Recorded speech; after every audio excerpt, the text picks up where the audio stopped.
All right, mic check 1 2. Hello, hello. This is going to be Just Human episode 373. And yep, that's me taking a sip of my coffee and having already finished an entire cup while troubleshooting the camera. And as you can tell, the camera is not working.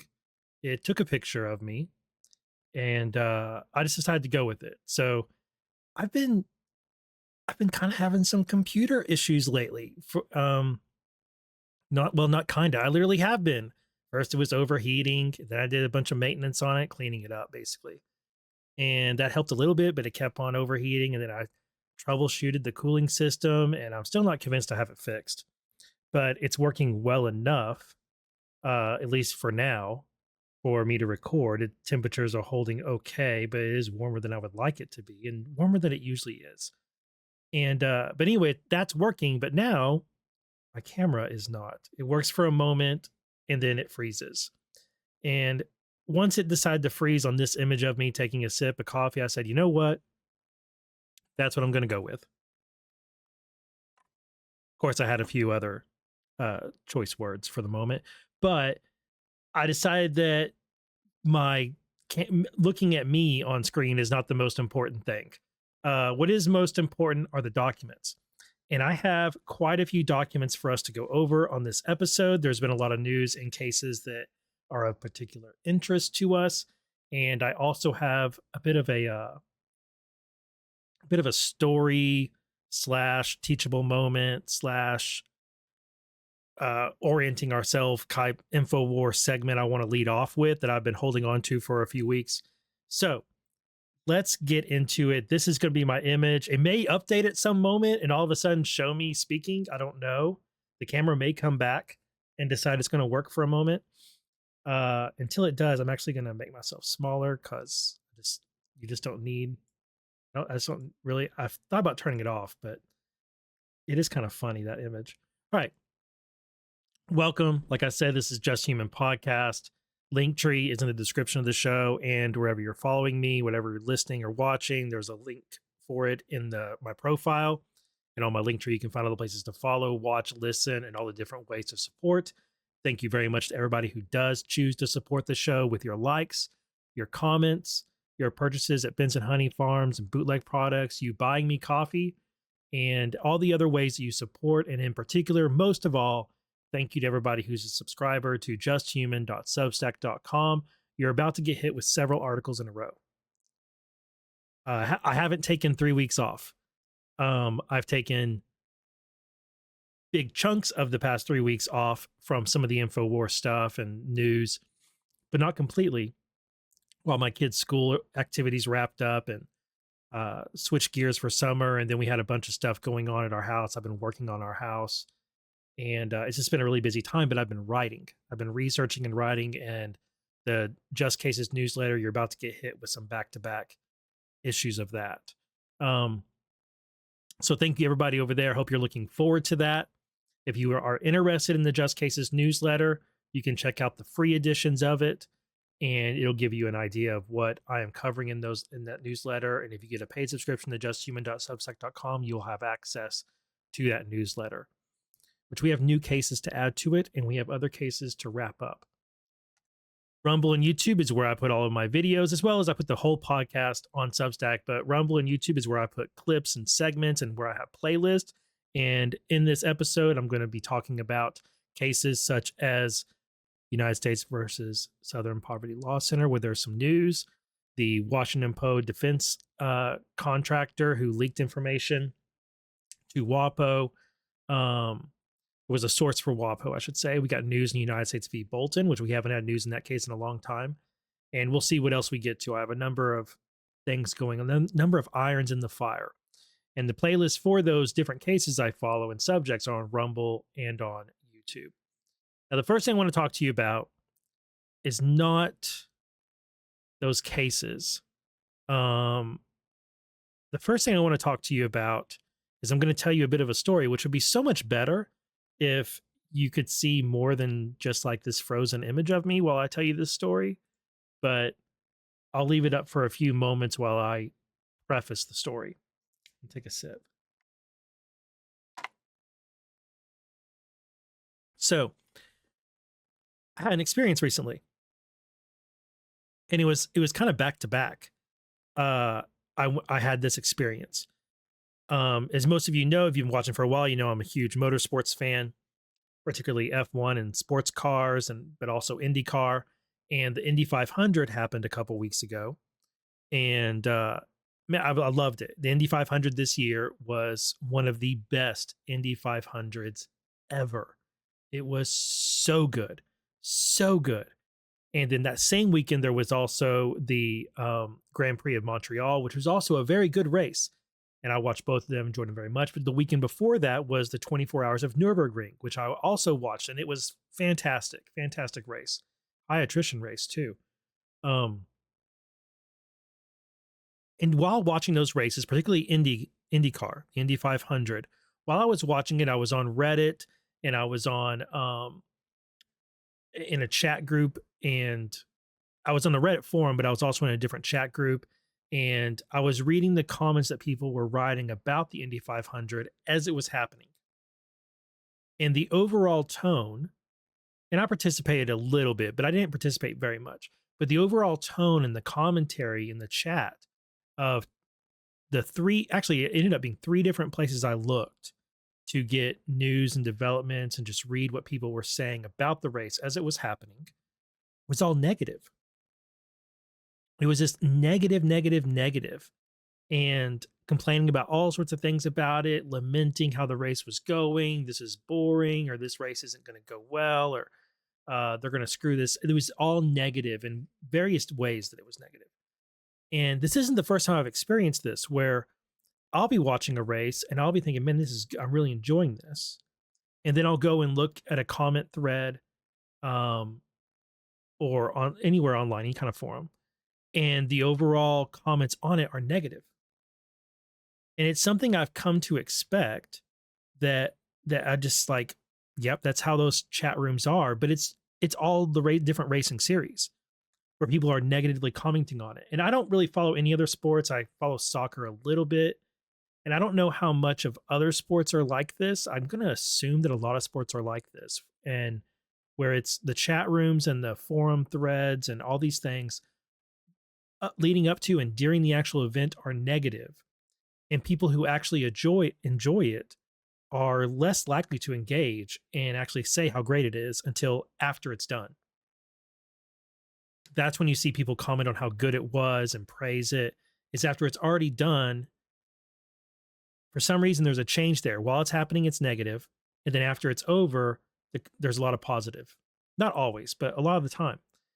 And it's been this fascinating, like, psychological thing for me to observe, where the online communication is so different from what my personal experience is consuming the race as it happens. And it was all the more extraordinary when we had this extraordinary race 2 weekends ago in the Indy 500 that has been universally praised, although it's not perfect. There are a few things that people think could have been done better. But it truly was an extraordinary race, an all-time great Indy 500 race. And yet you never would have known that if you were looking in the chat rooms and forums that are the most popular ones. These aren't obscure ones. I'm on the IndyCar subreddit. I'm on the YouTube IndyCar feed that has a chat box attached to it. I'm looking at comments on X. Like, it's not like I'm in obscure corners. I'm in the main places that people go to talk about these things online. And overall negative. And yet one of the greatest races of all time was unfolding. And I think it says something about the nature of online communication, regardless of whether it's politics or not. If there's any sort of edge to it, and I bet this is probably true of movies, it's true of TV shows, there's something happening online where those who like to complain the most do. And there's something about it where people just enjoy, or they get something out of just being negative. And the effect of it is that those who are observing it can be persuaded that it is negative. Because I'll find myself checking myself like, wait a minute, what am I missing here? Like, is this race not as good as I think it is? And then I kind of feel silly because I'm like, well, I'm enjoying the heck out of this. So why would I even question that? Why would I step back and be like, wait, am I enjoying this? Should I be enjoying this? What a silly thing to do. Now, believe me, I'm going somewhere with this commentary. I'm going somewhere with this line of thought. What I don't fully understand what it says about our psychology that humans are like this, or that we live in a time period where uh, we see that this type of toxic comments and chat room behavior so regularly. It's just normal. We just expect it, don't we? Just like we expect to find loose shopping carts and trash on the ground in a Walmart parking lot, and we expect to see toxic behaviors in chat rooms and comment threads, right?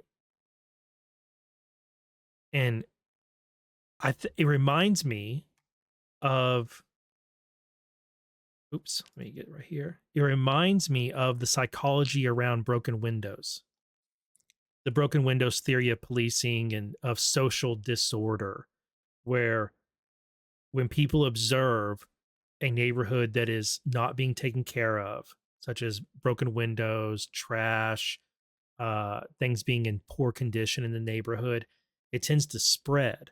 The decay in one or two buildings and on a street tends to lead to more decay in the neighborhood, because it tends to set a condition where this is acceptable. It lowers the bar of what is acceptable. And one of the reasons that shopping carts came to mind was because I like the Cart Narcs YouTube channel. I love that channel. I love what that guy does, Sebastian.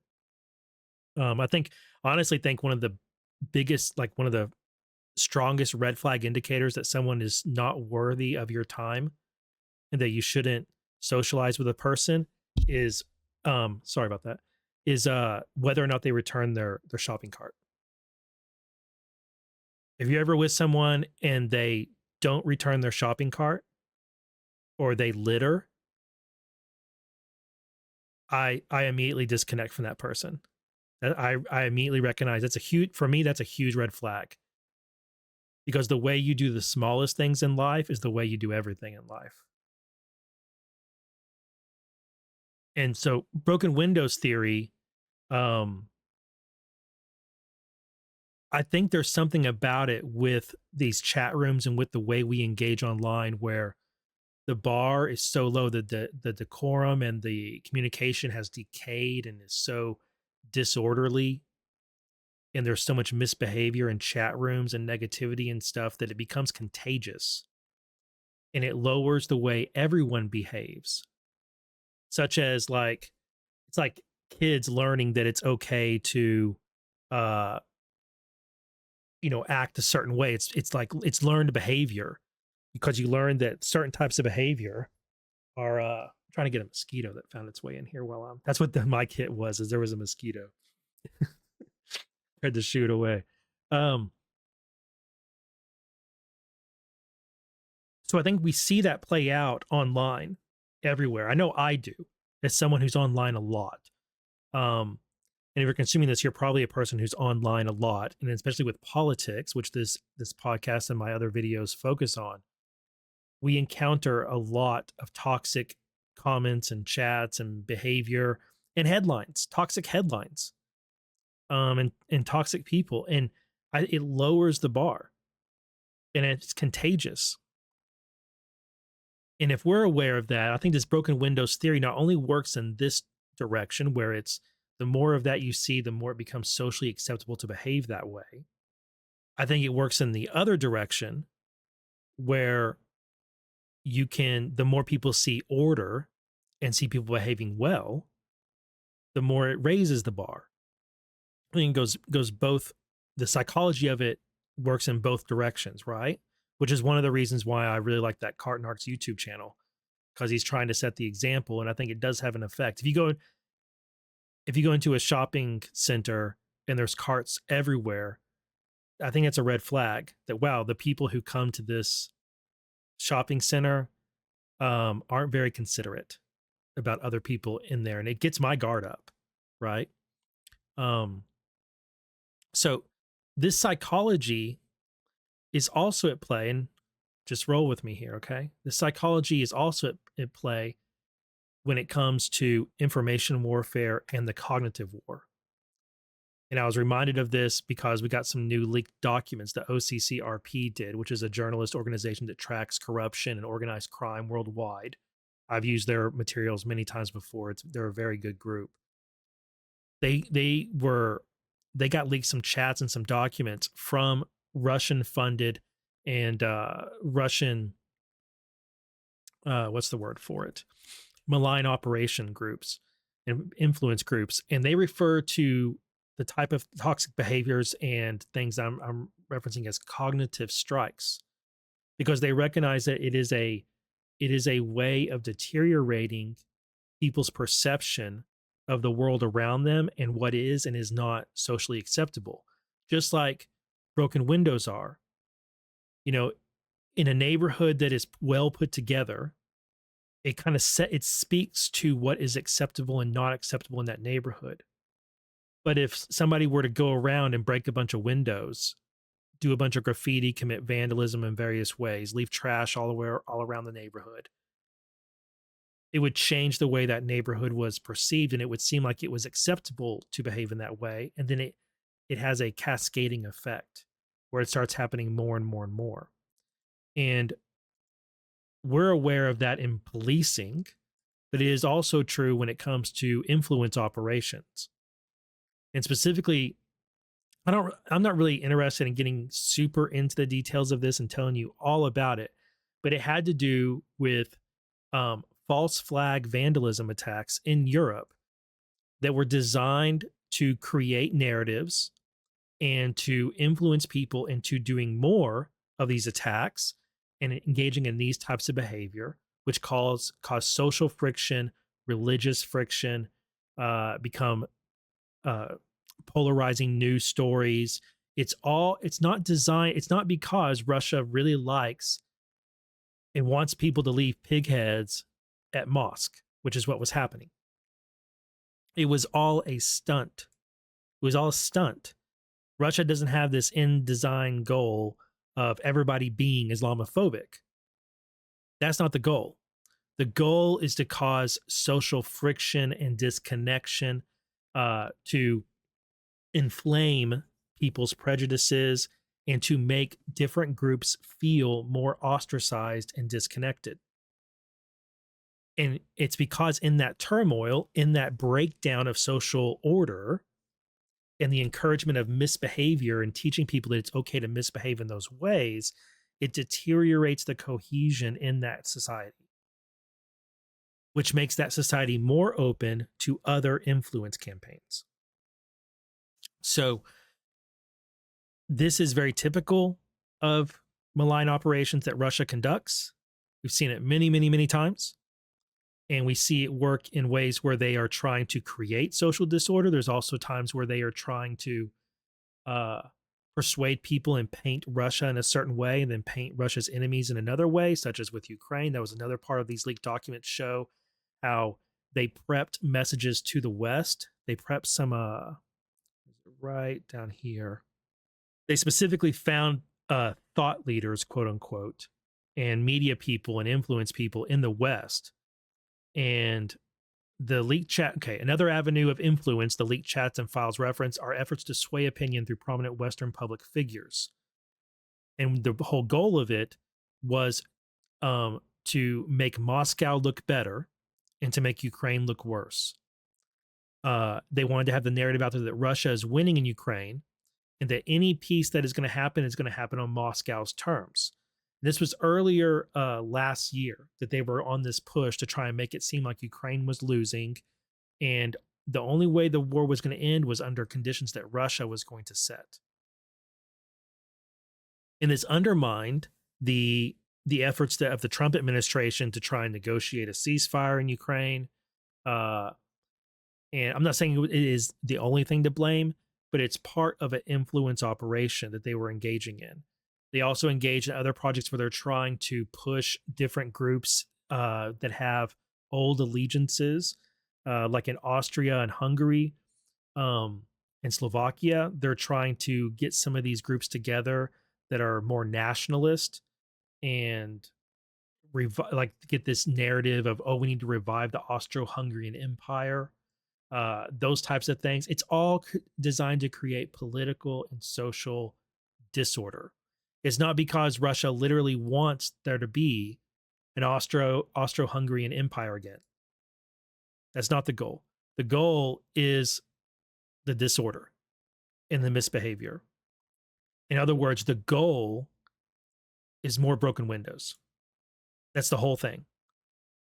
More broken windows. And we've seen this in political forums, on the chans, on Telegram, on X, all these places where these accounts that are either in Russia or former Soviet bloc nations, or they're in South Asia, they are constantly trying to highlight polarizing things. They're being prejudiced, they're being bigoted, they're being racist, they're bringing up old theories about like anti-Semitism. They're bringing up old theories about the Confederacy and about actually a bunch of stuff I don't even want to mention into the microphone because it gets really, really vile. But that's on purpose because they want to make it seem like there are more broken windows than you would otherwise perceive, and lower the bar of people's behavior and lower their perception of the room that they're in, so that they will start questioning, wait, does Israel run the world? Did Israel do 9/11? Should we really, like, do we need to close the borders and not let anybody into our country? Should we kick out everyone who isn't born in America? Like, should women really have the right to vote? Did we mess, like, I've seen that one go around quite a few times.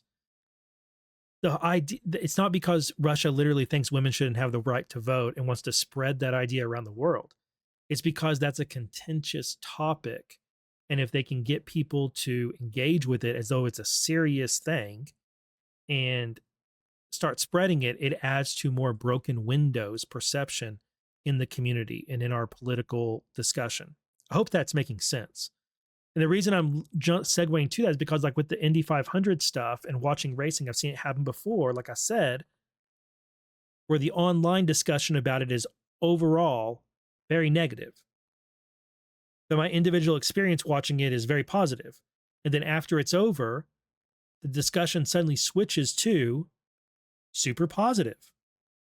And all those people who were being negative about it are gone. And I don't think that Russia is invading Indy 500 chat rooms and trying to get people to not appreciate the Indy 500. That's not what I'm putting forth. What I'm putting forth is that dynamic of people being negative and having a propensity to engage in negative commentary on a topic, and in edgelord behavior, and just overall be miserable online, maybe because they are miserable in their own personal lives and it's an outlet for them, that inclination to do that is exploited. It's exploited by our adversaries. It's also exploited by news media with the headlines they write and the blurbs they write that play to our prejudices, play to contentious topics, because it gets more clicks and views. And our adversaries across the globe know that, and they take advantage of it. Our adversaries across the globe know that broken windows is a real thing. And the more they can break the windows of our mind, the more they can deteriorate our cohesion as a community, as a nation, and spread disorder and encourage misbehavior. That's the point I'm making. And we see it play out in small episodes and small little incidents, and we see it play out in really big ones, like paying groups of people to leave chopped off pig heads at Islamic centers in Europe, which obviously is going to cause a stir, right? We also see it, and to shift to what we see on our own shores, United States v. SPLC, we see groups like the Southern Poverty Law Center pay extremists in extremist groups to engage in extremist behavior, and then they fundraise off it to enrich themselves. But that type of thing is also exploited by Russia and other adversaries. See, some of what I said in describing all of this may have seemed like, all right, Kyle, I don't know what you're on about. I get your point, but, think you're a little bit over your skis, or not sure how much of a there is there. Maybe those were your thoughts, right? I don't blame you. But when I put it into the context of racism here in America and how we just can't seem to shake it, and how it is taught in so many universities and schools and in media and movies and music that America is inherently racist, that our country is forever marred by our past because our past is still our present in their eyes. And you get groups like the SPLC paying people to burn crosses, even paying for the cross, paying for the fuel to light it on fire, paying the Grand Wizard of the KKK to organize the cross burning as recently as a few years ago. Kind of makes you think that, wow, maybe there is something to this broken windows idea being paid for by adversaries. Now, don't get it twisted. I'm not saying the Southern Poverty Law Center is funded by Russia, but we do know that our adversaries, especially Russia and then also China, do pay a lot of people to go into chat rooms and inflame racial tensions. And we know that one of the key areas of exploitation for Marxist groups, Marxist organizations, is ethnicity, race. It's broken windows. I just kind of want to express all that because, well, my hope for it is that you will think this is like what I want you to learn from what I've just said, whatever you can get out of it. What I want you to take from everything I just spoke about is that if you're ever watching the Indy 500, don't pay attention to Reddit. No, I'm kidding. What I want you to think about is how there can be 2 or 3 explanations for negativity that you see towards a certain topic or event or whatever. And one explanation can be miserable people love to spread their misery. Another explanation is misery sells. Negativity sells. And then another explanation can be our adversaries are exploiting people's prejudices and bigotry and ignorance using cognitive warfare. And all those things can get mixed together. And that kind of leads me, it's not a great segue. I'm going to go over some court talks here in a moment, but it kind of leads me an opportunity to bring up the great success as another example. Think about all the success Trump has had recently with his endorsements. The number is actually 9 instead of 8.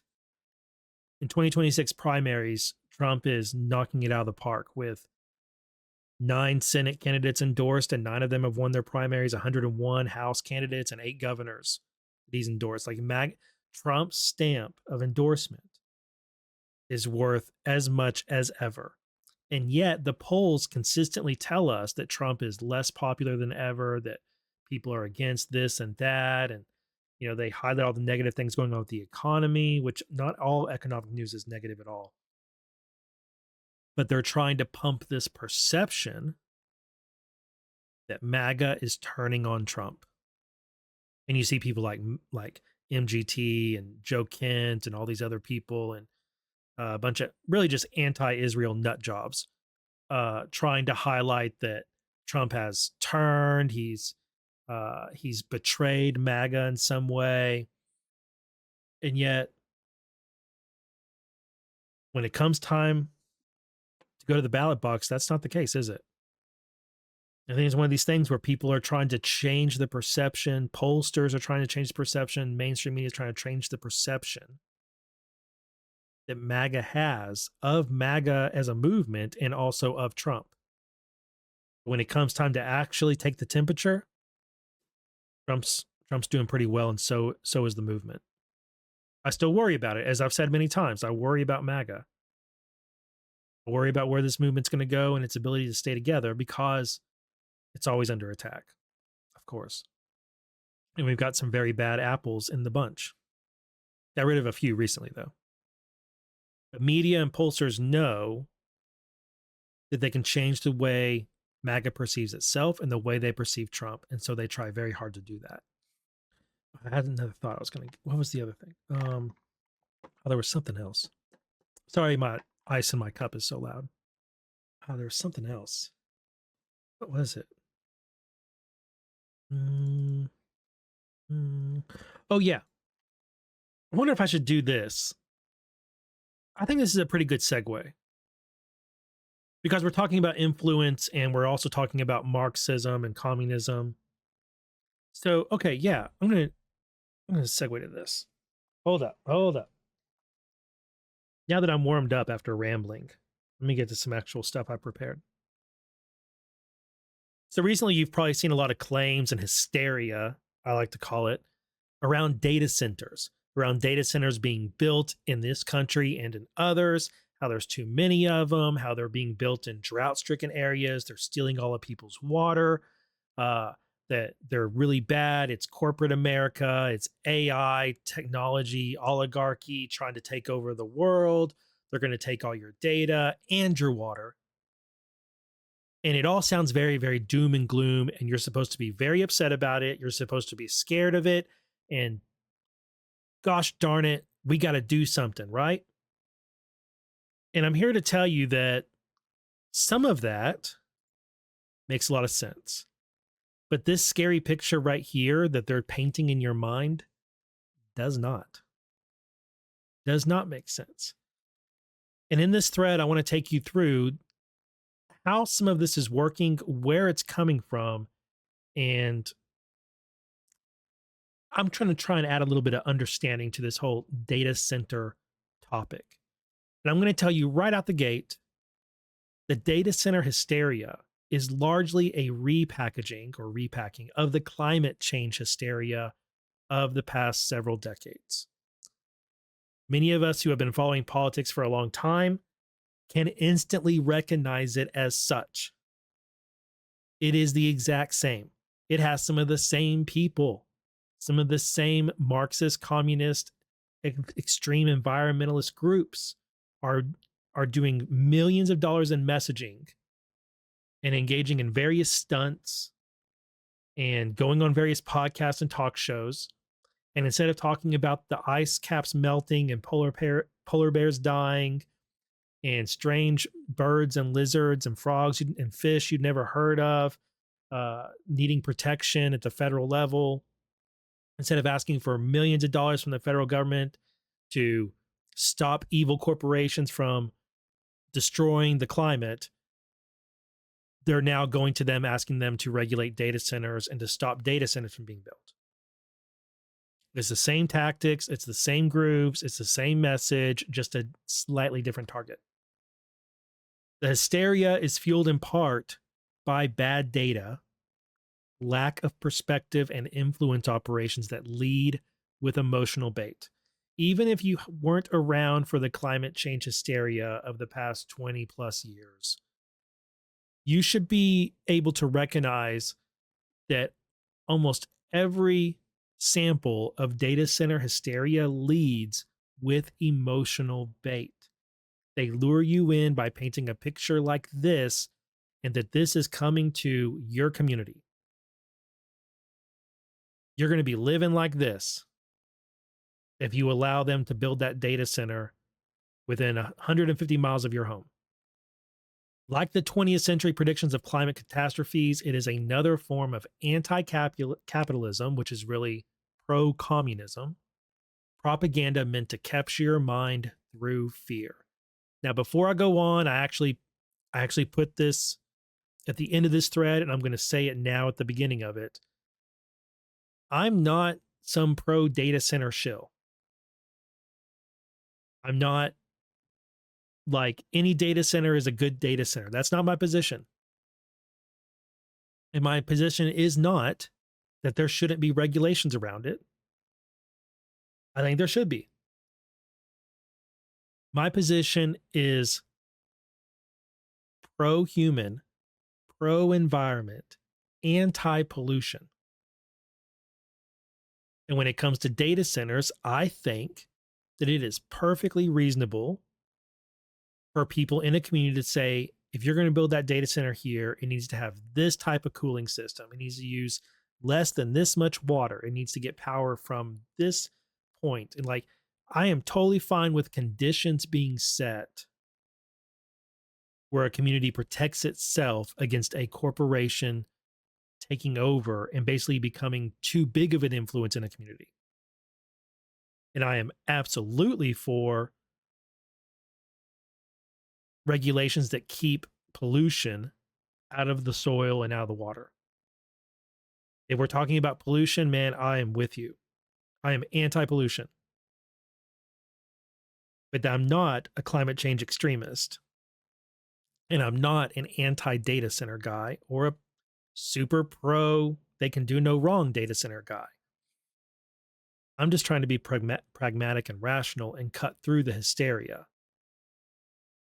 So please don't get me wrong. Now, to provide a little bit of understanding of where all this is coming from, this anti-data center hysteria, a big chunk of it got a boost into the mainstream last year when a left-wing anti-AI author named Karen Howe published her nonfiction book, Empire of AI, Dreams and Nightmares in Sam Altman's Open AI. It's done very well. It's on the New York Times bestseller list. It's won multiple awards, and this book has received a lot of praise. You may have seen this book around or seen this author around. Anti-AI and anti-data center sentiments go hand in hand. And it's become mainstream, this idea that we have to fight Big Brother, we got to fight big AI, we got to fight the data centers.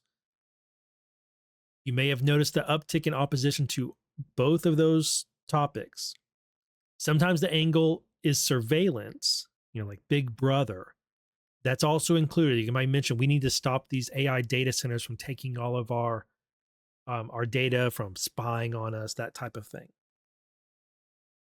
About 6 months ago, Karen Howe was made aware of bad data in her book.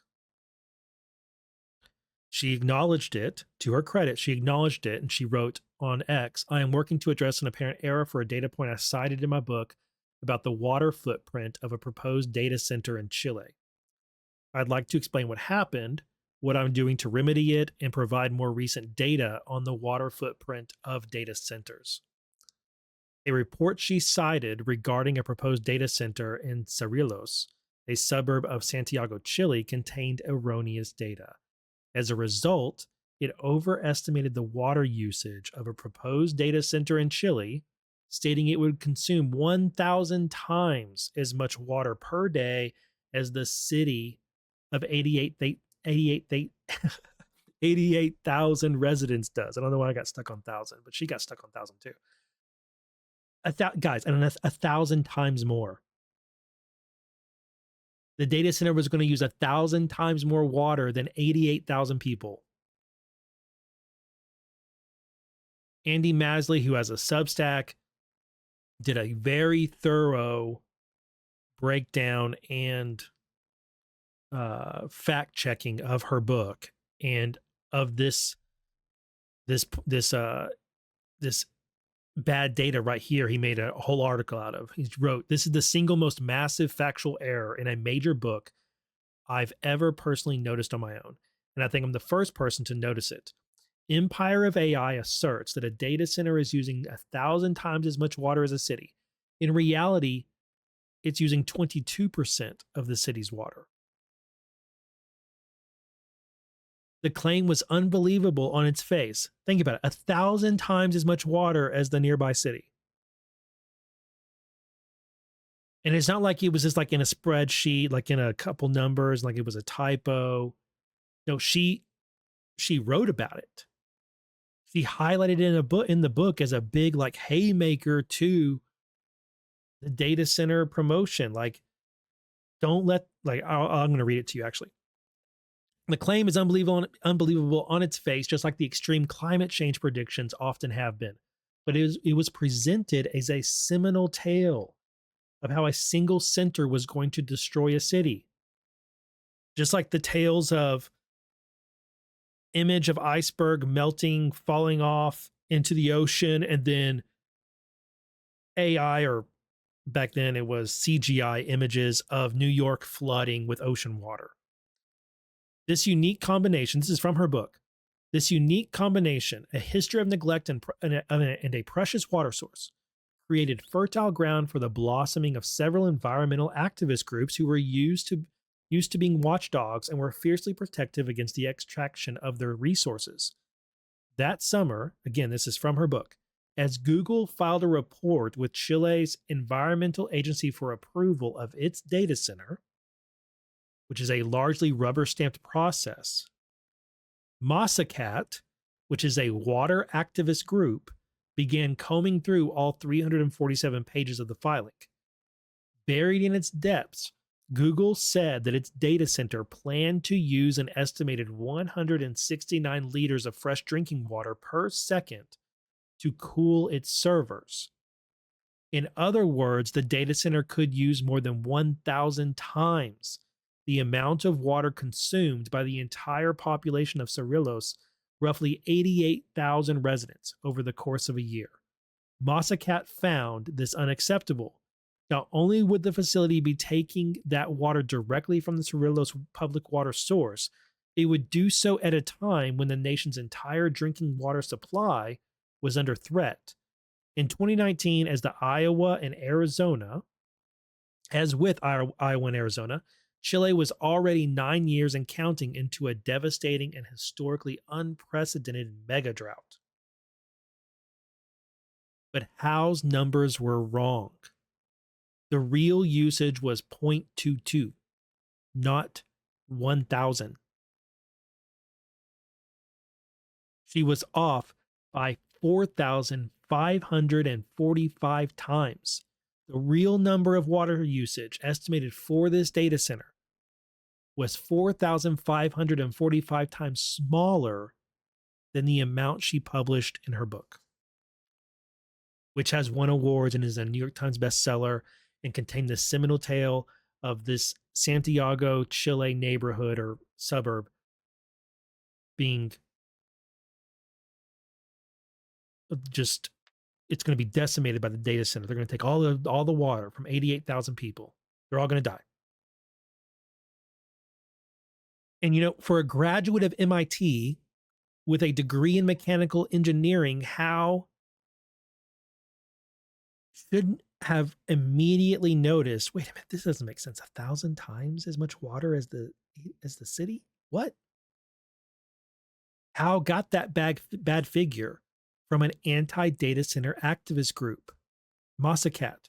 She calls them a water activist group, but they're environmental Marxist.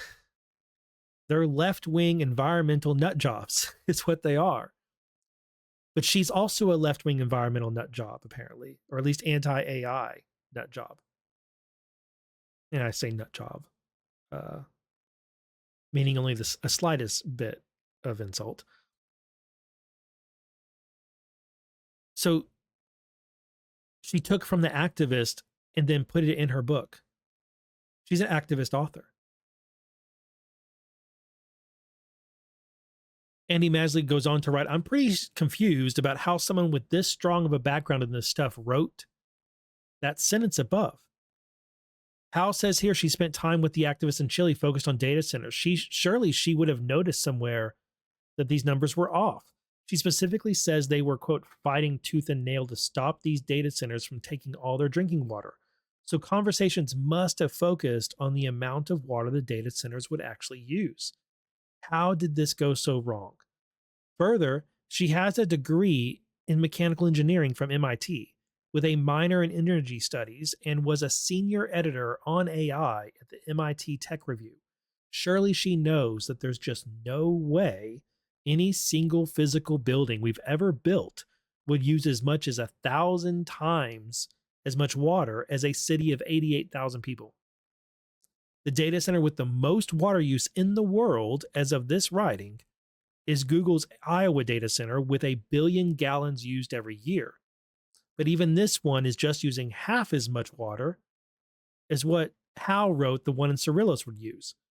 This new data center would have to be 2,000 times as large as any previously existing data center in order to make her claim true. How did someone covering AI for a living for a decade with an energy studies degree for MIT, who spent time in the region itself with the water activist, not immediately clock that this was way too big? And I think we do know how. It's because her message is AI/data centers bad. Activist group who she largely agrees with anyway is saying, yep, they're bad. Here's some bad numbers about them. She regurgitated them. Now, much to her credit, she acknowledged and took responsibility for the error.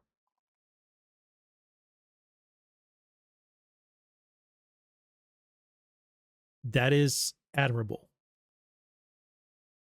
Not only did she say it's my fault, I'm going to change it, she addressed it and explained it all online. So I'm going to explain how it happened and what I'm doing to remedy it. And I'm going to put more recent data on the water footprint of the data center in the new book. But then she went on to pump immediately after saying that. So she gave like a 6-post explanation of it. And then she immediately pumped out anti-data center narratives for the next 6 replies in that same thread. So it kind of came across by my reading as, here's where I overestimated this water usage of this AI data center. And I got the numbers from here. We made this mistake here. I'm very sorry. I'm going to correct it. By the way, here's some more scary stuff about that same topic, which back up the point I was trying to make with the bad data. So make of that what you will. I kind of found that to be poor form, I found it to be poor form originally for her having bad data. Good form for her taking accountability for it, but then followed by poor form immediately after. Still, to her credit, she is making an edit to future prints of the hardcover edition of her book. But the scary story remains. So the 1,000-word, the 1,000x figure is going to be removed, but the scary story is still in the book. It's just the number smaller. Despite the error in the book and other problematic claims it offers, which Andy Masley in his article goes through all the other errors in it and all the other misunderstandings of data, it remains a bestseller and it's been given multiple awards. Howe, of course, continues to push the narrative that AI and data centers are extremely harmful and will soon usher in a new age of tech bro colonialism. And I'm not even kidding about that. That is what she says in the book. That this is, and that's something she says on X and in interviews, that data centers represent a new form of colonialism.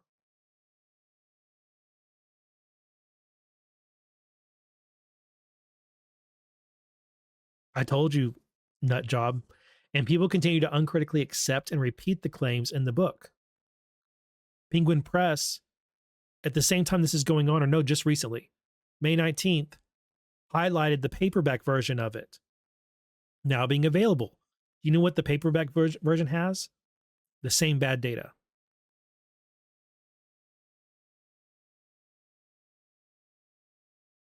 In celebration of the 1-year anniversary of the book's release, Howe promoted the Resist AI list. Isn't that almost too on the nose?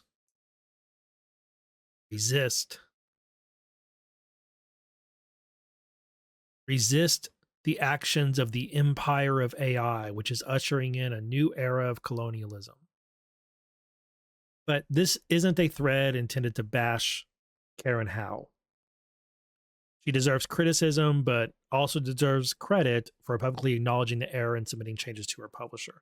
But it is a thread intended to highlight the bad combination of, one, an author with a firm posture against a subject, two, uncritically taking data from an activist group who's organized to fight that same subject, three, the data becomes bad info in a scary story about the subject, four, the scary story gets published in a nonfiction book about that subject, five, and that book does well, gets awards, etc. Six, the bad info then spreads like pollen. I don't know about you guys, but I'm very allergic to pollen. Both actual real pollen from plants and pollen like this that I'm using this illustration for. In part, thanks to the story in the book, a simple narrative has been constructed and amplified. You've probably heard it. Data centers are using up all the drinking water wherever they are built. AI is bad. Data centers are bad. Don't you care about drinking water? Don't you want to fight techno-colonialism? The bad info in that scary story has been disseminated and used to push a narrative persuading others to join the author in assuming a posture against that same subject. Achoo. Media outlets, politicians, and influencers persuaded by the anti-AI and anti-data center demagoguery then repeat wildly exaggerated claims in articles, speeches, interviews, and posts, spreading the bad information to their readers, constituents, and followers. Fear sells. So how do you undo the damage from this? Well, you don't, because you can't. By the time the correction is made, it's far too late.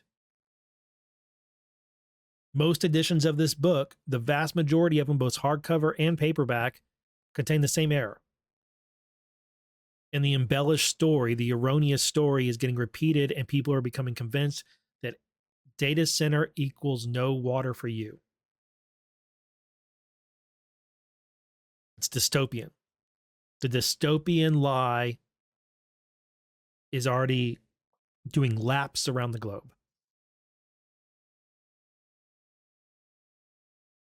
Best we can do is get an eye for seeing it as it happens and learning to get our guard up, primarily by not letting our emotions lead our thoughts. The fear-based tactics in play here are the same the left, Marxist and communist, have used for decades in the subject area of climate science, simply repackaged for computer science. Activist author plus activist groups plus exaggerated claims plus data that few will ever check, plus packaging it all into a story, particularly a scary one, plus media exposure, equals dissemination of party-approved messaging to the population. Propaganda. We have to guard our minds. We have to remove emotions from this type of stuff. We have to check sources and check the sources of sources. Go ahead and check my sources anytime you wish. I often include the thread in the video. I'll include the thread, a link to it in here. I include links to all the stuff I put out. And if I ever miss one, ask me for it. Don't trust, verify, and verify again. Check for alternative explanations. Scrutinize it all. Weigh the evidence, apply discernment, and arrive at a conclusion. That's how you guard your mind. All of that right there is how you guard your mind. It's work, which is why most people don't do it. And I'm sympathetic to that. As I've discussed many times before, humans, our biology is such that we are meant to conserve our mental energy. It's evolution, it's all of us. Our brain naturally wants us to take shortcuts. And we have to decide, just like you have to decide, you have to train yourself to have a habit of having your guard up in a fight. You got to have your guard up mentally when you're consuming this type of information.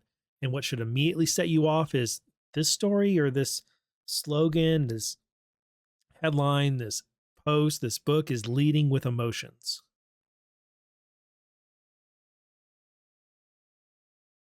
You also have to carry a shield. You can better inform yourself on a subject as a shield against manipulation.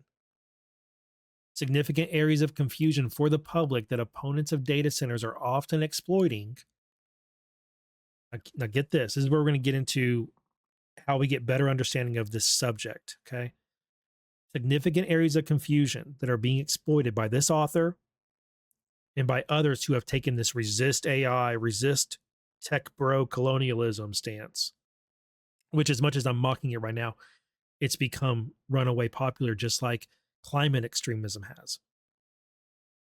And just like climate extremism, it exploits areas of confusion and ignorance. So with data centers, one of the key ones is what kind of water is being used. What does consumption mean? And where does the water go? Plus, what kind of system, like cooling system, is being used. By not defining any of these terms and not providing answers to those basic areas of inquiry, the audience is left to assume the worst, that drinking water is used, that the drinking water is just consumed, as in it's gone, because, most commonly when we say the word consumed, we mean it's gone. I consumed all the pizza. My dog consumed all of the food in her bowl.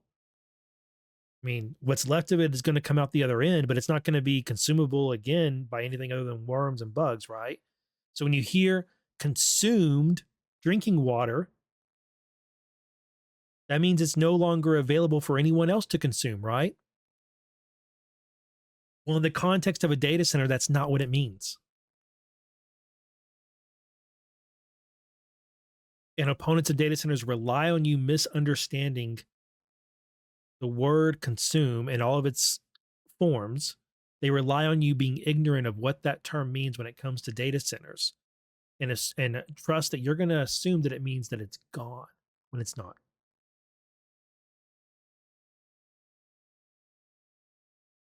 That leads you to think that drought follows wherever data centers are, and that data centers will kill off whatever community it's built next to. Never mind that if a data center obliterates a water source and by effect the nearby community environment, it also destroyed itself. You notice how it doesn't really follow that a data center consuming all the water in an area, like that would also be a problem for the data center, like it wouldn't be able to work anymore. So the data center has an interest in there always being water. Have you thought about that?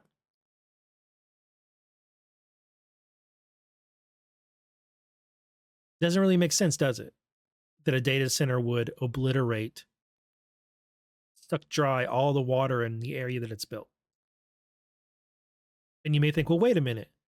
I've seen posts about how data centers are being built in drought-stricken areas and deserts and people where areas where water resources are already under strain.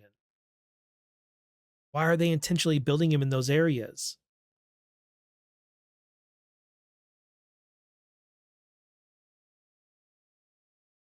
And some people misinterpret it as those areas are like that because the data center is there. And it's not the case. It's just a fear-baited lure they're trying to get you to swallow so that the emotional hook can get set, and then they can lead you around with it and reel you right into the propaganda. Just real quickly, a couple reasons why some of the areas are chosen for data centers to be built is because if they're using evaporative cooling works better in areas where there's more evaporation.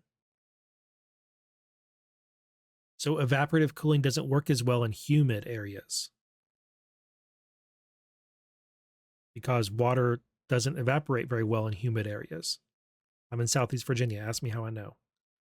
Or Southwest Virginia.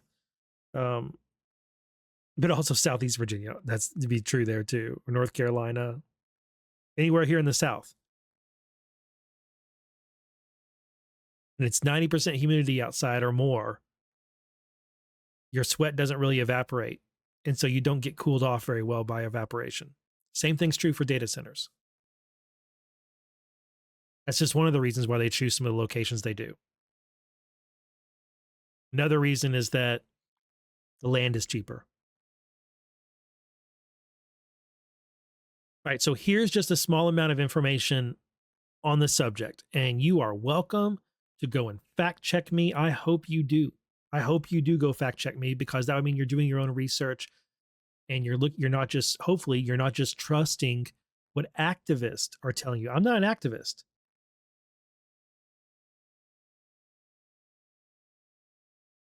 Except for maybe I'm an activist for people doing their own research, I guess, or people having a better understanding of a subject. But I'm not super pro AI, pro data center, and I'm not anti either. I'm very pro not being fooled, or anti being fooled, however you want to phrase it. All right, so here's just a small amount of information that you should know on this subject so that you don't fall for any of the propaganda.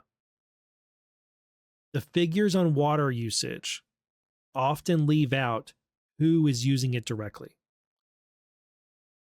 Is it the data center that's using the water, or the power plant that already exists that's providing water to the data center? The latter is called indirect water usage, and sometimes the figures of what a power plant uses for power generation and what the data center uses for cooling are lumped together so that a bigger number can be printed. I'm not kidding. I've seen it time and again where this is what they do. And it may be a hydroelectric dam, and the stat will be 1 million gallons per whatever flow through the dam to generate X amount of power. And then they go and look at how much water the data center uses. And they'll look at how much electricity the data center uses, and then how much water the hydropower plant needs in order to create that much electricity. And then they lump the two water numbers together and say, the data center is using that much water. See how deceptive that is? Another thing you should know, the water used isn't always drinkable, meaning potable water. It sometimes is.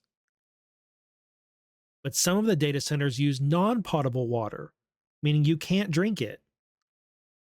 And whatever data center is proposed to be near you, or that is the particular topic of discussion, if they're not being forthright about the type of water being used, your guard should go up. You really can't, it's really not even useful to talk about a particular data center and whether it should or should not be built unless you know what the direct water usage is and what type of water it's using. Next thing you need to know, and this is left out pretty much every story I've ever come across. The water is returned to the water cycle, either by depositing it back in the water system it came from, as in the water in the system loops back in. Like there's a data center in Florida, at least. That was one in particular I looked at, where there's non-potable water looped into the data center cooling system, and then it loops back out of it. So the water is deposited back into the water cycle or system after it's been used to cool the data center. Consumption does not equal the water being removed from existence. Opponents of data centers want you to get the impression that it is. It's not. If water is being evaporated, guys, it's going back into the water cycle. If water is being used by the data center and then returned to the city or county's water system, then it goes back into the system. It's still called consumption. But that doesn't mean it's gone forever. Whether it's evaporated or returned to the system, it returns to the water cycle. Doesn't magically disappear. Next, the estimates of water usage per data center that are often repeated sound enormous, such as 1 million gallons per day. But these numbers are largely tied to indirect use, which we already talked about, and peak operation. As in, the nearest power plant will use X amount of water in producing Y amount of energy for the data center if the center is running at peak capacity. Folks, this is like estimating your car's miles per gallon while at peak throttle under maximum load going up a hill.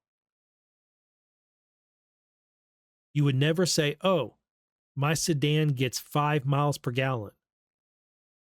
And people will be like, oh my gosh, that's horrible gas mileage. And you're like, well, I only measure it when it's peak throttle, loaded up with passengers and luggage and going up a hill. That's when I measure my miles per gallon on my car. Nobody does that. Why are we doing it with data centers? You measure your car's average mile per gallon, don't you? So we shouldn't be asking for what does it peak consume, peak capacity, indirect use, lumped in together with direct use, like all these things. What's the worst number? I mean, maybe it's worth knowing the worst number. Like if you're regularly going to haul a bunch of stuff in your car, like maybe, and live in the mountains, maybe it's useful to know the peak consumption of gas for your car under that load, and so maybe this is a number that, could be worth knowing. But what you really want to know is what is the average, right? That's more useful. But they leave that out because that number isn't as big as what they want to print. And really, let me blow your minds real quick.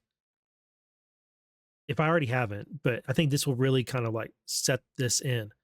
The million gallons per day number, that gets thrown around a lot. You might see 1.1 million or over a million or up to 2 million gallons per day. Okay. So let's just take the round number of 1 million gallons per day. 1 million gallons per day of water consumption, which remember, it doesn't disappear when it's consumed. 1 million gallons per day is more than the average 18-hole golf course in a wet climate like on the East Coast would use, but less than the average an 18-hole golf course in a dry climate would use, like Arizona, Nevada, or California. Folks, there's like where I'm at in Southside Virginia, there's like 5 18-hole golf courses in this county. Millions of gallons of water are being used every day on those golf courses. Nobody is protesting them. Nobody's trying to convince me that this is going to happen because of these golf courses. Have you ever heard somebody tell you that an 18-hole golf course near you is depleting all your water resources? Are golf courses bringing about a new colonial age? Nobody's doing that, are they?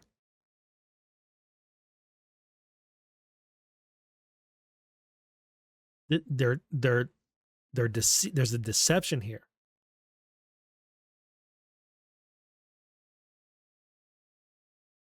Don't fall for it. Don't get duped. I hope that you, like me, are anti-pollution, pro-environment, pro-cheap energy, pro-humankind.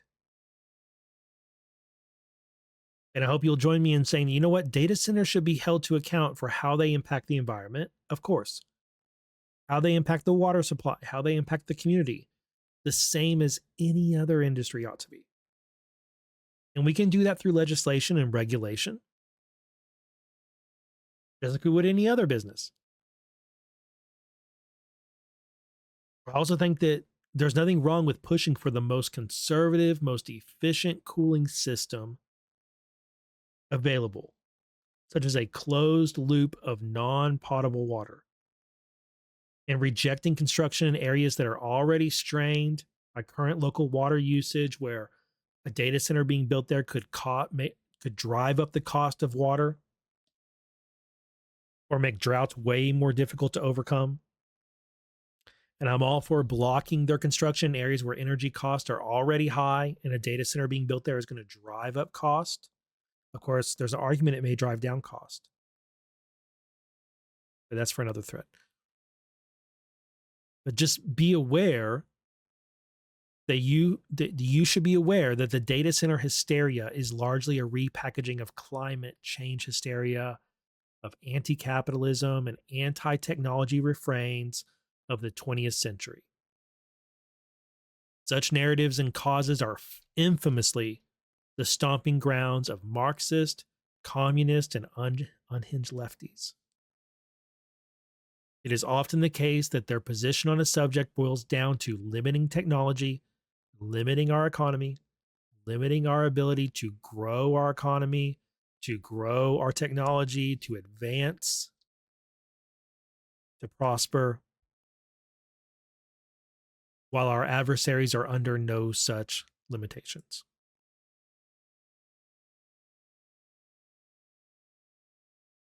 Hey, got a quick update for you in United States v. Bolton. It's a case that we've been covering since the very beginning, but I haven't done a video on it in a long time because there really hasn't been any new news. There's been a few filings in it here and there with sealed documents and motion for extension of time and so filing an appearance, but there hasn't really been any significant big developments at it at all. I think the trial was set for October of next year, possibly 2027. I could be misremembering, but it was a long distance into the future when the trial was set. Well, today there was a filing that says that John Bolton's going to be rearraigned on June 26, 2026. Now, he already pled not guilty. So for him to be rearraigned, either there's a superseding indictment that's going to bring new charges and he's going to be arraigned on that, but you would expect to see the superseding indictment filed first, or he's changing his plea. And it mentions here that if the parties are considering, if either party seeks a change in the defendant's detention status or release conditions, they have to notify opposing counsel. Rearrangement will be the week of proceeding. Blah, blah, blah. I don't know why I'm saying any of this. I'm going to edit all this out. So, June 26th, he's supposed to be rearraigned. And if he's not being charged with something new, which would require him to be arraigned on those new charges, then he must be changing his plea from not guilty to guilty, which would mean a plea deal. And news reports have trickled out today that he is indeed going to plead guilty to to a case that brought 18 counts of mishandling classified information. Now, the mishandling, if he was convicted on all of those and given max sentence, then he's going to spend the rest of his life in prison. By the way, you may have noticed my camera quit working. And that's just been going on. We're just going to leave it like that. That's my camera's not working face. And thank you, camera. I'm either going to have to buy a new camera or I don't know what. I might just keep letting it do this for now and just stop at weird times for me. Okay. So what this article said, which is by anonymous sources, that says that Bolton has agreed to plead to a single count of retaining classified information in a deal with DOJ that would allow him to avoid prison time. The deal would resolve a criminal case filed last October that charged Bolton with 18 counts of retaining and disseminating classified information, including diary notes. Under the agreement, Bolton would also face $2.25 million in fines. And any prison sentence would be capped at 5 years, but the agreement would allow for him to avoid time behind bars. The punishment will ultimately be up to a judge. So here's the key thing. He's facing 18 counts. The plea deal is reportedly for 1 count of retaining classified information. And he's going to have to pay $2.25 million in fines. And DOJ, I'm expecting, is going to recommend no prison time, but it'll be up to the judge whether or not they decide to give him up to 5 years. I've seen other reports floating around that he's going to get 60 days in prison, or I don't know where that's coming from. The thing is to remember, guys, nobody has seen this plea deal except for the parties involved in it. Nobody's seen the plea deal. So be careful about what you're buying into. I've seen a lot of claims about it, and right now we don't have the documents. So let's just wait on the document. What we know for certain is that Bolton is changing his plea on June 26, 2026. As of right now, we have a document on the docket that says there's going to be a rearrangement, meaning a change of plea on June 26, 2026. Let's wait until we see let's see what's filed as far as the plea deal. It's kind of difficult for me to believe it's going to go from 18 counts to 1 count. If that happens, I think a lot of people are going to cry foul. It's too easy on him. But what we're really talking about here is, well, maybe I'll go ahead and get into it. If you've watched my other videos on this. So I know a lot of people think that John Bolton is this super bad guy and did a bunch of super bad things and was probably leaking intel on purpose to America's adversaries or selling it, whatnot. I'm not telling you that's not true, but I'm not telling you it is either. None of that is here in this case, though. What's in this case is that John Bolton took notes on his first days in the Trump administration, on his travels and on his meetings. He took notes on those things. His interactions with the president, the plans put forth, the discussions had in the national security team. He took notes on those. He wrote drafts for an upcoming book he planned to publish once he left the administration, a tell-all book. And he sent drafts of that and of his notes to his family members, to his wife and daughter, for them to read, to edit, to give feedback on. Because the entire time he was serving in the first Trump admin, he was always planning on leaving at some point and writing a tell-all book. So the classified material here is not he went into a skiff and he stole secret details about some plan and then sold them to China or to Qatar or Iran or something like that. It's not that. The charges against him are for taking information that was classified. Some of it did include actual plans, actual intelligence reports and briefings that occurred that he was privy to because of his role within the administration. But he then typed them out. He took notes on them and he typed those notes out on his electronic devices. He emailed them and text messaged them to his family members. And really the aim of all of this dissemination, this taking and transferring of classified information, was for his eventual tell-all book, which he did publish later. And it did include classified information, which he got in trouble for, and there was a whole civil case about it. So that's the type of criminality we're talking about here. We're not talking about someone stealing classified secrets and then giving them to America's adversaries or selling them to America's adversaries. Now, some folks speculate that he did do that and that that somehow this case is going to develop into a story of him doing the tell-all book thing, but also sharing this classified information with others outside the administration. Maybe he did. He was reckless with this and he wasn't very considerate of the information he was taking out of the admin. So it's definitely not a stretch for me to believe that he would be beyond sharing it with others, such as reporters or members of other administrations in other countries who he wanted to make aware and try and befriend and make it seem like he was on their side and he was trying to moderate Trump or something like that. Um, I'm just telling you what's in the docket, what's in the case file. And right now, it looks like a Washingtonian swamp creature cashing in on his access by transferring it and saving copies of it in his own files so that he could write a really juicy tell all book about his time in the Trump admin. That's what it looks like. And he was hit really hard with 18 counts. I think he could have been hit with more counts because what ended up happening, well, actually, I don't want to say it that way. Let me phrase it this way. What really bothers me about this is that, one, he was a hypocrite about it because, of course, he criticized Trump for Trump's handling of classified information. But what really irritates me about this, and what I think is particularly bad in this whole story, is that Bolton was reckless in how he handled this classified information, and it remained in his email account, which Iran then hacked and got access to.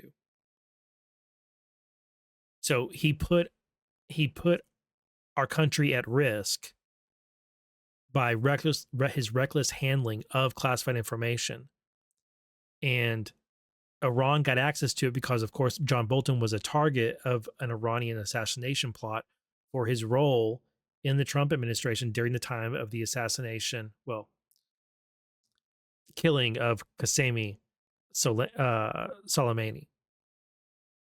So he put his own family at risk and this administration and our country at risk by him mishandling this, because some of it did fall into the hands of foreign adversaries. And those are the counts. That's my main motivation for wanting him to have to catch some serious jail time here. It's because his greed, his self-indulgence, his recklessness put others at risk, put our country at risk. And it did end up, some of the classified information did end up falling into Iran's hands. So I think he should face really severe punishment for that. Him being a swamp creature trying to cash in on his time in Washington, yeah, it's disgusting, and he deserves to be punished for it. But I'm more open, to me, him having to pay back all the money he made from the book, basically, and be a felon for the rest of his life, that seems pretty fair. Basically, he's giving up everything that he made, and then also his record is now marred by it. But for the stuff that fell into Iran's hands, I would definitely like this to not be reduced down to a single count. I would like it to be like 4 counts, 5 counts. But I'm not the person in charge here. So that's the state of things with the John Bolton case. We will see in the next few weeks, really 2 or 3 weeks, we'll find out what the actual plea deal is. And as so often goes with media reporting, it's not always accurate, is it? So it could be that that's not what the deal is. I'll tell you what, here's something else about this. This is an anonymous source, a person familiar with the matter. The people who are really familiar with the plea deal are prosecutors and Bolton's own defense counsel, who is Abby Lowell, the infamous person in DC politics and lawfare. So I would not be surprised if the source of this article is Abby Lowell or someone working for him who is strategically leaking it to the media that his client is going to plead guilty to these small charges and avoid prison time, blah, blah, blah. And he needs to be careful, because if this isn't a for sure thing yet, which it isn't until it's time for the rearrangement, this may blow up in his face. That'd be fun. It'd be pretty fun if this blew up in his face the way the Hunter Biden plea deal did a couple of years ago, right? Of course, that was a completely different situation. Well, anyway, that's your update on John Bolton. And that's your update on the John Bolton case. All right, got some big news in United States v. SPLC, the Southern Poverty Law Center case. And a couple weeks ago, I forecasted, because the documents told us, that prosecutors were considering seeking a superseding indictment from the grand jury at the next grand jury date. And they have done so. We now have a new superseding indictment against the Southern Poverty Law Center. I need like a button here, like some sort of sound effect or graphic to play whenever there's a superseding indictment, because I do love them. And I love it when they add new charges, new defendants, new information. And this one doesn't add new charges, doesn't add new defendants. As I have predicted, we would get when I'm still predicting that there's going to be a superseding indictment that adds new charges and more defendants here. So y'all can hold me to that. Maybe I'm wrong, but I think there will be. I thought it would be this one, but it's not. Instead, what this one adds is more information about the alleged criminal behavior, and it strengthens the charges that are already here. So we have other news on this docket, but let's do the superseding indictment first, because that's the main piece of news. All right. I already wrote a thread on this, and this video clip will go into my playlist for the SPLC, which I have on YouTube and on Rumble. I have a playlist for this case as well as the other cases I follow. So if you're interested, make sure you check out all the videos in the playlist. And then on X or on my thread reader page, you can follow all of my threads that I have. I will link the thread I'm going to take you through in the description of this video, and all my links will be there. Instead of going through the superseding indictment, like here it is, I've already gone through it, but it adds like 6 pages of new information. I don't need to read this whole indictment to you. I've already done videos where we go through the entire indictment. So if you want, you can watch that video and then finish this one, and I'll catch you up on the new stuff. That's what I want to highlight for you, is what's new. So as a refresh, the SPLC was already charged with 6 counts of wire fraud, 4 counts of false statements to a bank, 1 count of conspiracy to commit money laundering, plus forfeiture. And since they're charging the group, the 501c3, the SPLC, these charges aren't going to put anybody in jail. The forfeiture is what's going to actually hurt them. And I think that forfeiture, it's going to be like hundreds of millions of dollars if DOJ is successful here. The SPLC is estimated to be worth about $1 billion in cash and assets. And the vast majority of it was accumulated during the time of this criminal conduct.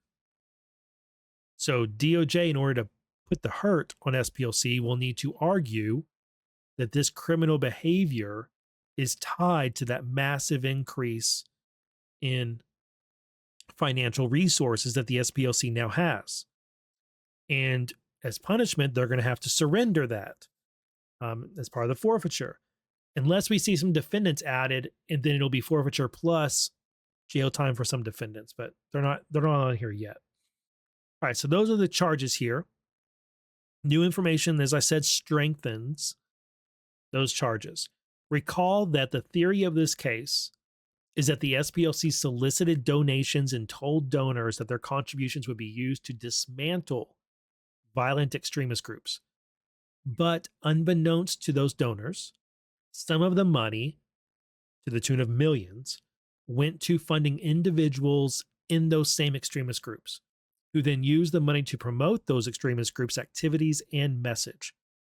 The SPLC for decades ran a paid informant network that at times took direction from leadership at the SPLC.